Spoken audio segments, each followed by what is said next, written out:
कहानी सुनाता हूं मैं आपको। एक बहुत मेहनती किसान था। वो बहुत मेहनत से अपने खेत की रक्षा करता था, बीज बोता था, फसल उगाता था, उसको काटता था और पैसे कमाता था।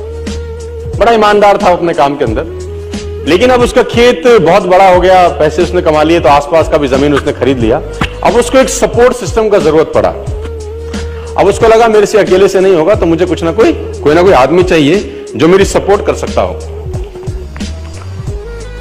तो उसने इंटरव्यू लिया 2-4 लोगों का कि यार क्या तुम मेरे खेत में मेरी सपोर्ट करोगे, ये तुम्हारा सैलरी है। तो 4-5 लोगों से उसने सवाल पूछे कि तुमको एग्रीकल्चर के बारे में क्या नॉलेज है और तुम कैसे सपोर्ट कर सकते हो। तो सब लोगों ने उसको अलग अलग जवाब दिए। उसको किसी का जवाब समझ नहीं आया, तो उसने सबको रिजेक्ट कर दिया। एक लड़के से उसने सवाल पूछा कि तुम क्या करोगे, कैसे करोगे। तो उस लड़के ने बड़ा अटपटा जवाब दिया, समझ उसको नहीं आया, लेकिन उसने उस जवाब के कारण उसको रख लिया। उसने बोला तुम क्या करोगे। वो बोला I can sleep when the wind blows. जब बहुत तेज हवा चलेगी तो मैं सो जाऊंगा। उसको समझ नहीं आया, लेकिन उसने इसके अटपटे जवाब के कारण उसको रख लिया। इसका पता नहीं क्या मतलब है, देखते हैं। अब वो दोनों खेत की रक्षा करने लगे। बढ़िया फर्स्ट क्लास फसल होती थी, काटते थे। एक बार रात को जो मालिक था उस खेतों का, उसने दौड़ते दौड़ते ढूंढा उस आदमी को जिसने उसको नौकरी पे रखा था, I can sleep when the wind blows को। और दौड़ते दौड़ते गया क्योंकि बहुत तूफान आ गया। तो उसको लगा यार ये फसल मेरी खराब हो जाएगी और जितने भी जानवर बंधे हुए हैं ये सब इधर उधर भाग जाएंगे। तो फटाफट देखो, सो रहा है पागल आदमी इतना तूफान में, तो कम से कम उसको फसल की रक्षा करनी पड़ेगी। ऊपर कुछ डाले, कुछ करे, जानवरों को पकड़े, ये देखे। और वो अंदर गया तो वो आराम से मस्त सो रहा था। उसने बोला उठ, तेरे को पता नहीं कि तेरी नौकरी क्या है। उसने बोला मैंने तो कहा ही था I can sleep when the wind blows. उसने कहा ये पागल बेवकूफ आदमी है, कहां मेरे पल्ले पड़ गया है, मैं खुद ही करता हूं, तो जब तक जागेगा तब तक काम हो जाएगा। वो फटाफट जाके देखा, उसने जितने उसके पशु थे वो फर्स्ट क्लास तरीके से उसने बांध के साइड पे ऑलरेडी रखे हुए थे।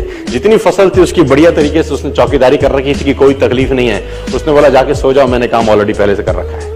आई can sleep when the wind blows. उसको समझ में आया, इसका मतलब बड़ा सिंपल ये था कि जब परेशानी आएगी तब काम करने की जरूरत नहीं है, काम हमेशा उससे पहले करके रख लेना चाहिए।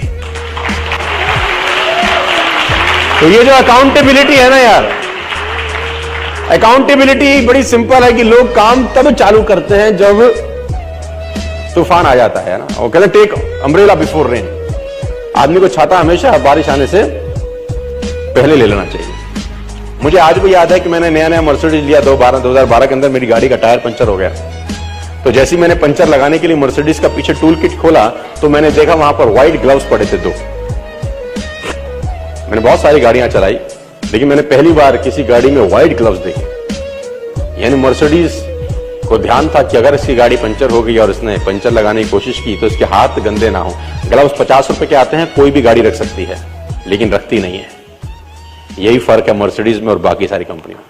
50 रुपए के ग्लव्स आते हैं, किसी गाड़ी में नहीं आते।